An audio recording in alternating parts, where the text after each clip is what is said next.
वो चपलता से इस घातक प्रहार से बच जाता है और गॉडजिला की परमाणु सांस से बचने के लिए पिरामिड का उपयोग करता है। गॉडजिला घने कोहरे को तोड़ता है और किंग कांग पर फिर से हमला करता है। किंग कांग जमीन पर गिरा हुआ है और अपनी परमाणु सांस का उपयोग करने वाला नहीं है। मोथरा के मंदिर में महत्वपूर्ण क्षण में श्वास ने अपना जीवन समाप्त कर लिया और मोथरा को सफलतापूर्वक पुनर्जीवित किया। राख से पुनर्जीवित किया गया और पिछले भूरे रंग से एक नया ऊर्जा स्रोत प्राप्त किया। लाल शरीर भी पहले की तुलना में अधिक रंगीन था। जिस समय गॉडजिला ने किंग कांग को मार डाला, जिया और मोथरा ने आगे बढ़ने के लिए अपनी दोहरी शक्ति का उपयोग किया और उसका दुश्मन आंतरिक पृथ्वी की दुनिया में स्कार किंग कोस था। रा को ये भी एहसास हुआ कि किंग कांग राजा के रूप में उनकी स्थिति को चुनौती देने के लिए यहाँ नहीं थे, बल्कि स्कार किंग और ब्लड डायमंड को रोकने के लिए उनके साथ काम करना चाहते थे। दोनों टाइटन्स एक आम सहमति पर पहुंचे और एक ही समय में स्कार किंग दहाड़ने लगे, घूंघट को तोड़ दिया और इन्हें जनजाति के क्षेत्र में प्रवेश किया। ये देखकर कि वे सतह से जुड़ने वाले पोर्टल को बंद करने वाले थे, राजा स्कार ने तुरंत रक्त दानव को ऊर्जा क्रिस्टल को नष्ट करने का आदेश दिया। ट्रैप ने एक समूह का नेतृत्व किया। वह अचानक उड़ने वाले जीव से भ्रमित हो गया। उसने उड़ने वाले प्राणियों को उस पर हमला करने से रोकने के प्रयास में बेतरतीब ढंग से ठंडी सांस छोड़ी। जैसे ही पोर्टल के माध्यम से एक चमकदार रोशनी चमकी, राक्षस राजा जमीन से उछल पड़े और किंग स्कार और स्नो डायमंड की ओर दौड़ पड़े। उन्होंने किंग स्कार को उन पर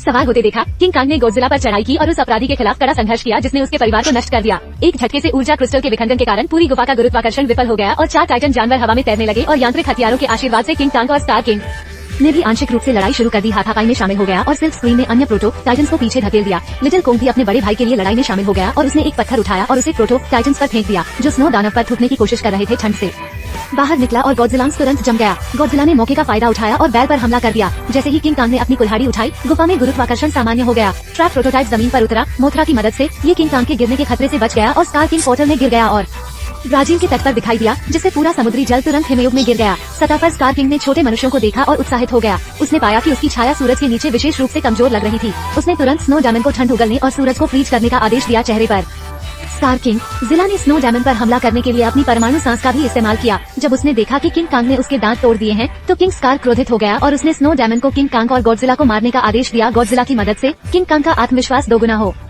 गया और दोनों एक साथ मिलकर हिम दानव से लड़े, लेकिन फिर भी उन दोनों का कोई मुकाबला नहीं था। दानव जमीन पर गिर गया। इस समय पोर्टल के सामने छोटे किंग कांग ने मुख्य सहायक को किंग कांग द्वारा पीछे छोड़ दिया, इसलिए उसने मुख्य सहायक को पकड़ लिया और ये देखकर पोर्टल में कूद गया। रक्त दानव की मदद से वो पहले से ही अजेय था। रक्त दानव ने किंग कांग पर गोली चलाई, लेकिन स्कार किंग ने आसानी से उसे चकमा दे दिया। गॉडजिला पर हमला करने की कोशिश की, लेकिन उसने गॉडजिला को कसकर काट लिया। उसे एक तरफ फेंक दिया गया। ब्लड दानव को नियंत्रित करने वाला क्रिस्टल भी उसकी तलवार से टकराकर नीचे गिर गया और क्रिस्टल को छीनने के लिए आगे बढ़ गया। गॉडजिला ने भी उसे रोकने के लिए तुरंत अपनी परमाणु सांस छोड़ी। हालांकि अंत में स्कार किंग ने अपने तीव्र शरीर कौशल के साथ क्रिस्टल को उठाया। जब वह उत्साहित था, तो किंग कांग को साफ होते देख गॉडजिला ने परमाणु सांस की एक और लहर चलाई। रक्त दानव की ठंड से गॉडजिला ने अपना सिर घुमाया और रक्त दानव की ओर सांस लेते हुए उसने उसके सिर को काट लिया और उसे एक तरफ फेंक दिया। जैसे ही वह क्रिस्टल उठाने वाला था, लेकिन उसे रोक दिया गया किंग स्कार द्वारा। इस महत्वपूर्ण क्षण में किंग कांग समय पर बचाव के लिए आया और उसने क्रिस्टल पर प्रहार किया। स्कार किंग इतना क्रोधित हो गया कि उसने छोटे किंग कांग को पकड़ लिया, लेकिन किंग कांग ने उसे सीधे मुक्का मार दिया। ब्लड दानव की मदद के बिना स्कार किंग मर गया होता। अगर किंग कांग और गॉडजिला ने बारी से उस पर हमला नहीं किया होता, तो किंग कांग ने अंततः किंग स्कार का गला घोंट दिया और उसे देखते ही खून दानव ने उसे बर्फ में बदल दिया। मरने से पहले किंग स्कार अभी भी चिल्ला रहा था। किंग कांग भी उछल पड़ा और गॉडजिला ने उसके सिर को आसमान की ओर उठाकर टुकड़े टुकड़े कर दिया।